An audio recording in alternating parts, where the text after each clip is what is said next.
지금 이 영상은 2026년 6월 3일로 예정된 전국 동시지방 선거를 약 한 달 앞둔 시점에 제작된 영상입니다. 특정 후보나 정당에 대한 지지 반대 표현은 자제하고 사실관계와 법리, 그리고 우리 어르신들 실생활에 어떤 영향이 오는지를 중심으로 다루겠습니다.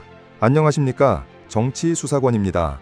지난 4월 28일 김건희씨 항소심에서 징역 4년이 선고됐습니다. 1심이 1년 8개월이었습니다. 그게 2심에 와서 2배 넘게 늘어난 겁니다. 그리고요, 같은 날 저녁입니다. 조국 혁신당 조국 대표가 페이스북에 짧은 글 하나를 올렸는데 이게 정치권을 흔들었습니다. 조 대표가 적은 한 줄, 이렇습니다. 윤석열은 거짓말로 대통령에 당선됐으니 이는 무효이다. 언론은 이 사건을 어떻게 보도했습니까? 대부분 김건희 항소심에서 형량이 늘었다, 조국 대표가 강도 높게 비판했다 정도였습니다. 그런데 우리 어르신들 한번 그 뒤를 같이 파보시겠습니다. 표면만 보면 그냥 정치 공방입니다. 야권 정치인이 자기 입장에서 던진 한마디, 그런데 그 뒤를 보면 그림이 완전히 다릅니다. 조 대표가 짚은 그 지점, 단순한 정치 발언이 아니었습니다. 공직선거법이라는 실제 법률 조항을 정조준한 발언이었습니다. 그리고요, 만약 그 법리가 진짜로 따라가게 된다면 어떤 일이 벌어지냐? 정당 한 곳이 보전받은 선거비용 수백억 원을 토해내야 할 수도 있는 사안입니다. 우리 어르신들 세금으로 보전된 그 돈, 행방까지 연결되는 문제입니다. 대부분 사람들은 이걸 또 정치 싸움이네 하고 넘어갑니다. 근데 진짜 봐야 할 건 따로 있습니다. 이 사건이 어떻게 우리 어르신들 지갑에, 우리 손주들 미래에 떨어지는지, 그게 핵심입니다. 그래서 오늘 영상에서는 이걸 다 풀어드리겠습니다. 첫째, 김건희 항소심에서 정확히 어떤 부분이 어떻게 뒤집혔는지, 1심과 2심 차이의 핵심이 어디인지. 둘째, 조국 대표가 짚은 당선 무효 주장, 이게 정치적 발언인지 아니면 진짜 법리적 근거가 있는 주장인지. 셋째, 공직선거법 250조와 265조의 이 두 조문이 실제로 어떻게 작동하는지. 넷째, 만약 그 법리가 작동하면 보전받은 선거비용 약 400억 원이 어떻게 되는지. 그리고 다섯째, 이 전체 사건이 우리 어르신들 연금, 건강보험, 세금에 어떻게 떨어지는지. 오늘 영상도 유익하게 시청하시길 바라며 구독과 좋아요, 알림 설정 부탁드립니다. 자, 이제 본격적으로 들어갑니다. 먼저 사건이 어떻게 흘러왔는지 그대로 정리하고 가겠습니다. 이 부분은 분석이 아닙니다. 그냥 사실입니다. 한번 차근히 보시죠. 2026년 4월 28일 오후 서울고등법원 형사 15-2부에서 김건희 씨 항소심 선고가 있었습니다. 결과는요, 징역 4년에 벌금 5천만 원, 추징금 2,094만 원, 그리고 그라프 목걸이 몰수입니다. 이게 2심 선고 결과입니다. 1심은 어땠습니까? 1심은 징역 1년 8개월이었습니다. 그러니까 2심에 올라오면서 형량이 2배 이상 늘어난 겁니다. 이게 왜 중요하냐? 보통 항소심에서 형량이 늘어나는 경우 1심에서 무죄로 본 부분이 유죄로 뒤집히거나 1심에서 가볍게 본 부분을 재판부가 다시 무겁게 보는 경우입니다. 이번이 정확히 그 경우였습니다. 핵심은 두 가지입니다. 첫째, 도이치모터스 주가 조작입니다. 1심은 이 부분을 무죄로 봤습니다. 김건희 씨가 시세 조종이 일어나고 있다는 걸 인식은 했을 수 있어도 공모했다고 보긴 어렵다. 이게 1심 판단이었습니다. 그런데 2심 재판부는 이 판단을 뒤집었습니다. 항소심 재판부가 본 핵심은요, 김건희 씨가 블랙펄 인베스트라는 곳에 자기 계좌와 자금을 맡기면서 그 돈이 주가 시세 조종에 동원될 거라는 걸 미필적으로나마 인식하고 있었다, 이렇게 판단한 겁니다. 여기서 미필적으로나마 인식이라는 표현 좀 어렵죠? 우리 어르신들께 한번 비유로 풀어드리겠습니다. 동네에서 아는 사람이 와서 어머니 통장 좀 잠깐 빌려주세요. 그러면 보통은 그냥 빌려주지 않습니다. 그 돈으로 뭐 할 건지, 어디다 쓸 건지 한 번쯤 묻고 가게 마련입니다. 그런데 그 통장에 돈 들어왔다 빠지는 거 다 봐도 묻지도 따지지도 않고 그냥 맡겨두면 어떻게 됩니까? 나중에 그 통장이 보이스피싱 자금 세탁에 쓰였다, 그러면 통장 명의자도 책임을 피하기 어렵습니다. 본인이 직접 돈을 빼낸 건 아니어도 이 돈이 이상한 데 쓰일 수도 있겠다는 생각은 했어야 한다. 이게 미필적 고의의 개념입니다. 항소심 재판부가 본 게 바로 이 지점입니다. 둘째 핵심은 통일교 알선수재입니다. 통일교 측에서 김건희 씨에게 샤넬 가방, 그라프 목걸이 같은 금품을 건넸다는 사건입니다. 1심에서는 이 중 일부, 특히 첫 번째로 받은 샤넬 가방은 구체적인 청탁이 없었다는 이유로 무죄로 봤습니다. 그런데 2심은 달랐습니다. 항소심 재판부의 판단은요, 김건희 씨와 윤영호 전 통일교 세계본부장 사이의 통화 내용을 보면 서로 무엇을 원하는지 잘 알고 있었다. 그러므로 청탁의 묵시적 인식이 있었다고 봐야 한다. 이렇게 판단한 겁니다. 그리고 항소심 재판부는 판결문에 이런 표현을 썼습니다. 일반 국민은 영부인에게 대통령만큼의 청렴성을 요구하고 이는 결코 지나친 요구라고 보기 어렵다. 이 한 줄은 정말 무겁습니다. 단순히 형사처벌의 영역을 넘어서 공직자 가족의 윤리기준 자체를 법원이 못 박은 표현이거든요. 다만 한 가지는 1심과 2심 모두 무죄로 봤습니다. 명태균 씨로부터 무상으로 여론조사를 제공받았다는 정치자금법 위반 혐의입니다. 이 부분은 양쪽 다 여론조사 비용만큼의 재산상 이익을 봤다고 보기 어렵다는 취지로 무죄였습니다. 이건 정치수사관이 보기에도 균형 있게 짚고 가야 할 부분입니다. 항소심이 모든 혐의를 다 유죄로 본 건 아니다. 일부는 1심과 같이 무죄로 판단했다는 겁니다. 이건 사실 그대로 인정하고 가겠습니다. 자, 그래서 4월 28일에 항소심 결과가 나왔습니다. 그러면 이 사건이 거기서 끝났냐? 아닙니다. 4월 30일에 김건희 씨 측이 대법원에 상고장을 냈습니다. 5월 4일에는 특검 측, 그러니까 민중기 특별검사팀도 대법원에 상고장을 냈습니다. 양쪽이 다 불복한 겁니다. 특검 측은 도이치 부당이득 산정과 명태균 여론조사 무죄 부분에 법리 오해가 있다는 입장이고, 김건희 씨 측은 유죄로 인정된 부분이 잘못됐다는 입장입니다. 그러니까요, 우리 어르신들이 정확히 아셔야 할 게 있습니다. 현재 이 사건은 미확정 판결입니다. 대법원에서 최종 판단이 남아 있습니다. 이 부분은 분명히 짚고 가야 합니다. 좋습니다. 사실관계 정리는 여기까지입니다. 이제 본격적으로 메커니즘을 파보겠습니다. 조국 대표가 4월 28일 저녁에 페이스북에 올린 글, 이걸 한번 정확히 보겠습니다. 조 대표 본인의 글을 그대로 옮기지는 않겠습니다. 다만 그 글의 핵심 논리는 이런 흐름입니다. 첫째, 김건희 씨가 항소심에서 주가 조작 관련 유죄 판단을 받았다. 둘째, 그런데 윤석열 전 대통령은 대선 당시 배우자가 주가 조작을 하지 않았다는 취지로 발언했다. 셋째, 그렇다면 그 발언은 거짓말이 된다. 넷째, 그러면 그 거짓말로 만들어진 당선은 무효이다. 다섯째, 따라서 검찰과 국민의힘과 일부 언론은 사죄해야 한다. 이게 조 대표의 논리 흐름입니다. 자, 여기서 정치수사관이 보기에 짚어야 할 지점이 있습니다. 조 대표의 이 주장은요, 정치적 주장과 법리적 주장이 한 줄에 섞여 있는 발언입니다. 어디서 정치고 어디서 법리인지 우리 어르신들께 한번 차근히 분리해서 풀어드리겠습니다. 먼저 법리 영역입니다. 한국 공직선거법에는 250조 1항이라는 게 있습니다. 이름이 좀 어렵죠? 당선 목적 허위 사실 공표죄. 이게 무슨 말이냐? 자기가 당선되려고 자기 자신이나 자기 가족, 그러니까 배우자나 직계 가족에 대해서 거짓말을 공개적으로 했다. 그러면 5년 이하 징역 또는 3천만 원 이하 벌금에 처한다. 이게 250조 1항입니다. 이걸 좀 풀어보겠습니다. 동네에 비유해 보겠습니다. 어떤 분이 동네 반장 선거에 나섰는데 우리 집사람은 사기친 적 없다고 말씀하셨다고 합시다. 그런데 나중에 그 사모님이 사기죄로 유죄 판결을 받습니다. 그러면 그 동네 반장 후보가 했던 말, 이게 뭐가 됩니까? 거짓말이죠. 그러면 그 거짓말로 동네 표를 받은 거 아니냐? 이게 250조 1항이 막으려는 사안입니다. 그런데 여기서 우리 어르신들께 정확히 짚어드려야 할 게 있습니다.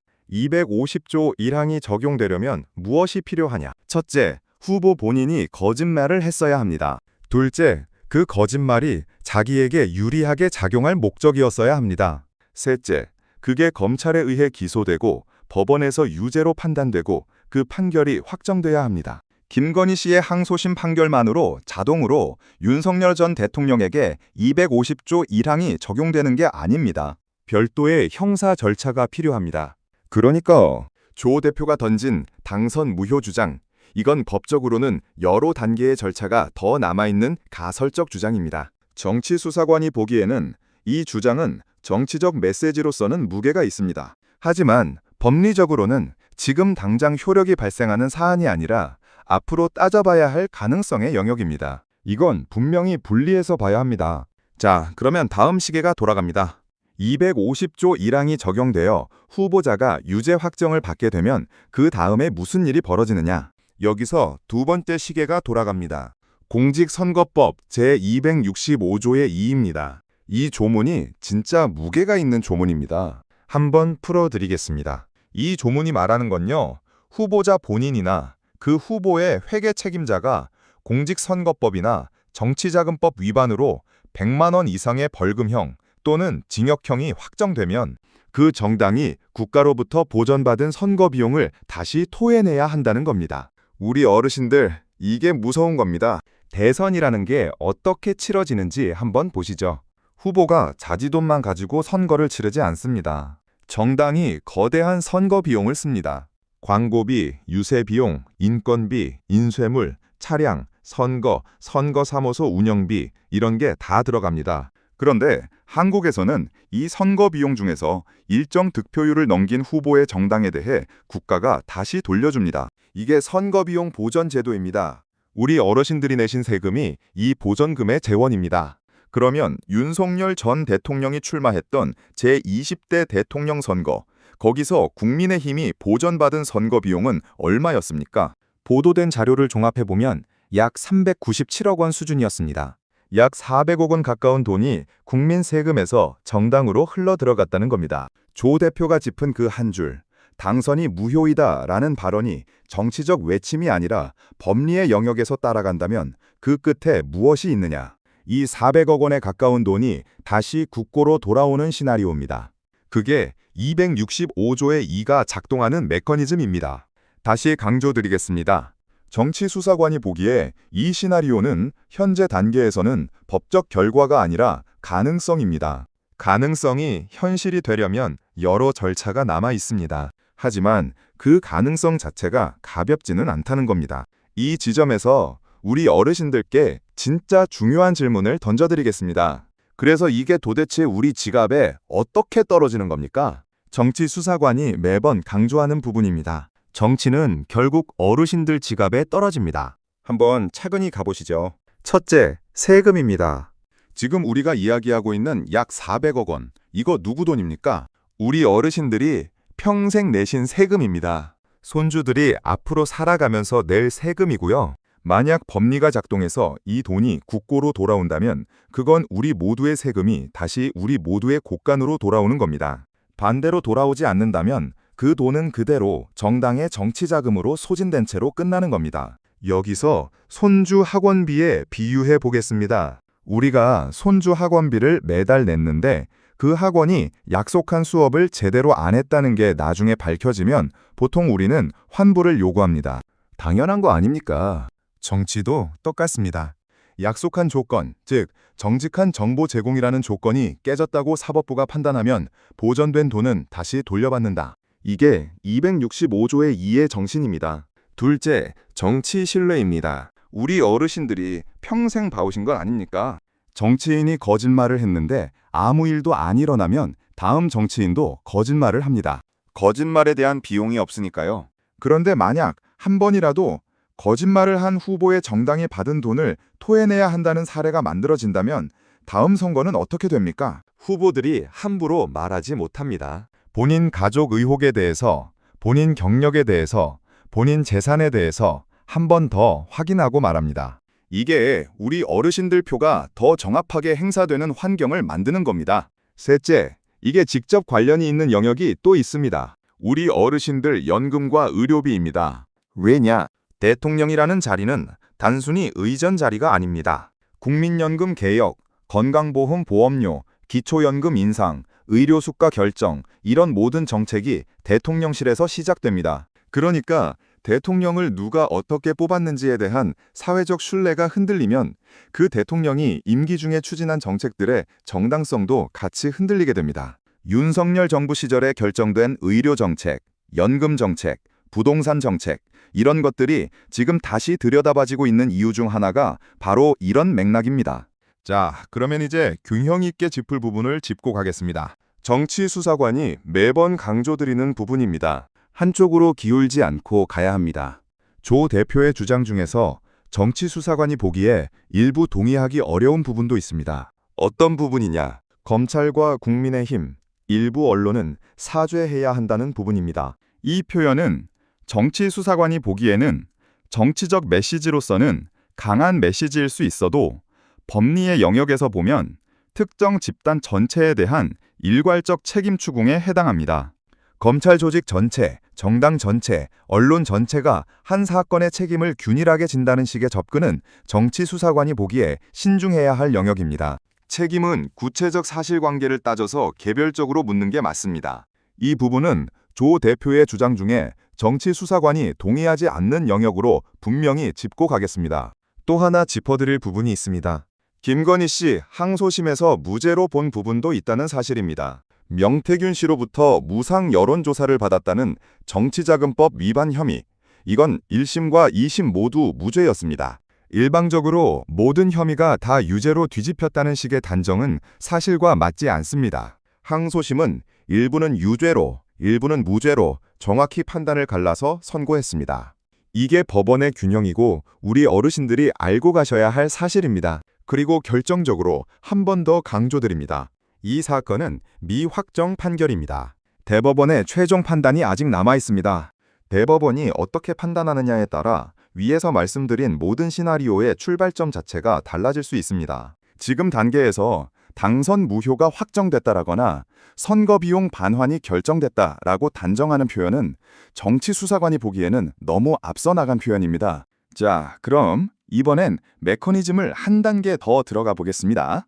이 사건에서 진짜 이해관계자는 누구인가 한번 따라가 보시죠. 표면적으로 보면 이건 김건희 씨 한 사람의 형사재판입니다. 한 개인의 죄와 벌의 문자로 보입니다. 그런데 우리 어르신들 진짜 이해관계자는 따로 있습니다. 한번 차근히 따져보겠습니다. 이해관계자 첫째는 정당입니다. 후보자가 공직선거법 250조 1항으로 유죄 확정을 받으면 그 정당이 보전받은 선거 비용을 토해내야 한다고 말씀드렸습니다. 그러니까 이 사건의 형사 책임은 김건희 씨에게 있지만 그 형사 책임이 굴러가서 영향을 미치는 곳은 정당입니다. 이해관계자 둘째는 검찰입니다.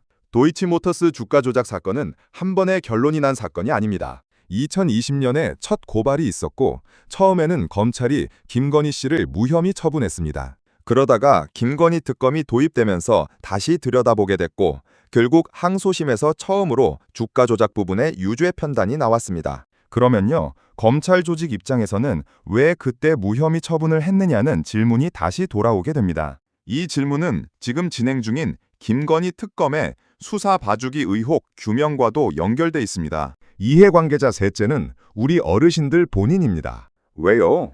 보전받은 선거 비용은 우리 세금에서 나간 겁니다. 그러니까 그 돈이 어떻게 처리되느냐에 따라 직접적으로는 국가 재정에 영향을 미치고 간접적으로는 미래 선거에서 후보들의 행동을 바꾸게 됩니다. 우리 어르신들 표가 더 정확한 정보 위에서 행사될 수 있게 만드는 환경, 그게 만들어지느냐 마느냐의 문제입니다. 이렇게 시계 세 개가 동시에 돌아가고 있는 겁니다. 김건희 씨 형사재판이라는 시계, 정당의 선거비용 반환 가능성이라는 시계, 그리고 검찰 조직의 수사 정당성이라는 시계. 이 세 시계가 김건희 씨 항소심 한 번의 판결로 다 같이 영향을 받게 된 겁니다. 조 대표가 4월 28일 저녁에 던진 그 한 줄, 당선 무효이다. 이건 이 세 시계를 다 흔든 발언입니다. 그래서 정치권이 흔들린 거고, 그래서 언론이 일제히 다뤘던 겁니다. 여기까지 듣고 어떤 어르신은 이렇게 생각하실 수도 있습니다. 그래도 이건 다 끝난 정권 이야기 아니냐. 이미 윤석열 전 대통령은 작년 4월에 헌법재판소가 만장일치로 파면했지 않냐. 이미 끝난 사람을 또 두고 따져서 뭐 하느냐. 이런 생각 충분히 하실 수 있습니다. 그런데 정치수사관이 보기에는 이렇게 봐야 합니다. 헌법재판소의 파면 결정은 2025년 4월 4일에 나왔습니다. 그건 비상계엄 선포에 대한 책임을 물은 결정이었습니다. 즉, 임기 중의 행동에 대한 헌법적 책임이었습니다. 그런데 지금 이야기하는 건 다른 영역입니다. 대선 당시의 발언, 그러니까 대통령이 되기 전 후보 시절의 발언에 대한 사후 책임의 영역입니다. 이건 헌법재판소 파면과는 별개의 트랙입니다. 그래서 이 두 가지를 분리해서 보셔야 합니다. 헌재의 파면은 임기 중 행위에 대한 결정이고 지금 조 대표가 짚은 것은 후보 시절 행위에 대한 가능성입니다. 두 트랙이 동시에 굴러가고 있는 겁니다. 그리고요, 이게 끝난 사건이 아닌 이유가 또 있습니다. 김건희 특검은 윤석열 전 대통령에 대해 별도로 선거 당시 발언과 관련한 부분도 수사 대상으로 보고 있다는 사실입니다. 검찰총장 출신 인사가 후보 시절 자기 배우자 의혹에 대해 한 발언, 그게 만약 사후에 사실과 다른 부분이 있는 것으로 확인된다면 그건 단순히 정치적 평가의 문제가 아니라 형사 절차로 갈 수 있는 사안이라는 겁니다. 이 부분 역시 진행 중입니다. 자, 이제 마무리로 들어가겠습니다. 우리 어르신들 정리하겠습니다. 핵심 결론은 이겁니다. 김건희 씨 항소심에서 주가 조작과 알선 수재 부분에 유죄가 인정됐고 그 판결을 계기로 조국 대표가 윤석열 전 대통령의 대선 당시 발언과 당선의 정당성에 대한 정치적 법리적 문제 제기를 했다. 이 문제 제기가 가능성으로 끝날지 실제 절차로 갈지는 앞으로의 대법원 판단과 별도 형사 절차에 달려있다. 이게 핵심입니다. 그러면 우리 어르신들이 시청자 유형별로 무엇을 봐야 하는지 정리해드리겠습니다. 연금을 수령 중이신 어르신들입니다. 이번 사건이 직접적으로 연금에 영향을 주지는 않습니다. 다만 봐두셔야 할 게 있습니다. 정치적 신뢰가 흔들리면 연금 개혁 같은 장기 과제는 표류하기 쉽습니다. 이재명 정부가 추진하고 있는 연금 개혁의 속도와 방향, 이번 사건이 진행되는 속도와 어떻게 맞물리는지를 같이 보셔야 합니다. 다음 본회의에서 연금 개혁 안건이 어떻게 처리되는지 한번 챙겨보시기 바랍니다. 자녀 결혼이나 분가를 앞두고 계신 어르신들입니다. 이번 사건이 어떻게 정리되느냐에 따라 부동산 세제와 청년 주거 정책의 동력이 바뀔 수 있습니다. 정치권 에너지가 한쪽으로 쏠리면 정책 입법은 늦어집니다. 자녀의 신혼집 마련 시점이 가까우시다면 청년 주택 청약과 신혼부부 특별 공급 일정을 한 번 더 점검해 두시는 게 좋겠습니다. 부동산 자산 비중이 높으신 어르신들입니다. 종합부동산세, 양도세, 임대차 정책, 이런 것들은 모두 대통령실과 기획재정부의 정책 의지에서 시작됩니다. 정권 정통성 논쟁이 격화되는 시기에는 부동산 세제 개편이 속도를 내기 어렵습니다. 보유세를 내고 계시거나 임대주택을 운영 중이시라면 올해 종합부동산세 고지 시점과 정부의 세제 개편안 발표 일정을 같이 챙기시기 바랍니다. 자영업이나 소상공인이신 어르신들입니다. 정치적 갈등이 길어지면 추가 경기부양 패키지가 늦어지는 경향이 있습니다. 코로나 시기에 경험하셨던 일이기도 합니다. 이번 사건이 정치권 에너지를 잡아막는 동안 상권 회복 지원 예산이나 소상공인 대출 만기 연장 같은 안건이 어떻게 되는지를 같이 보셔야 합니다. 분석가의 한마디로 마무리하겠습니다. 결국 정치는 우리 어르신들 지갑에 떨어집니다. 헤드라인 한 줄에 휘둘리지 마시고 그 뒤에 메커니즘을 보셔야 합니다. 한 정치인이 던진 말 한마디가 어떻게 법조문과 연결되고 그 법조문이 어떻게 국가재정과 연결되고 그 재정이 어떻게 우리 어르신들 세금, 연금, 의료비와 연결되는지 그 전체 그림을 보셔야 합니다. 그게 정치 수사관이 매번 강조드리는 부분입니다. 그리고 한 번 더 강조드립니다. 이 사건은 아직 미확정입니다. 대법원의 판단이 남아있고 윤석열 전 대통령 본인에 대한 별도 절차도 진행 중입니다. 우리 어르신들 단정적인 결론에 휩쓸리지 마시고 사실이 하나씩 확정될 때마다 차근히 따져가시기 바랍니다. 그게 가장 정확한 판단을 만드는 길입니다. 혹시 우리 어르신들 중에 이 사건과 관련해서 더 깊이 다뤘으면 하는 정치 이슈나 정책이 있으시면 댓글로 남겨주십시오. 다음 영상에서 제대로 파헤쳐 드리겠습니다. 특히 공직선거법 다른 조항들이나 선거비용 보전제도의 구체적 작동 방식 또는 대법원 상고심에서 쟁점이 무엇이 될지에 대한 질문도 환영합니다. 이번 리포트가 도움이 되셨다면 좋아요 한번 눌러주시기 바랍니다.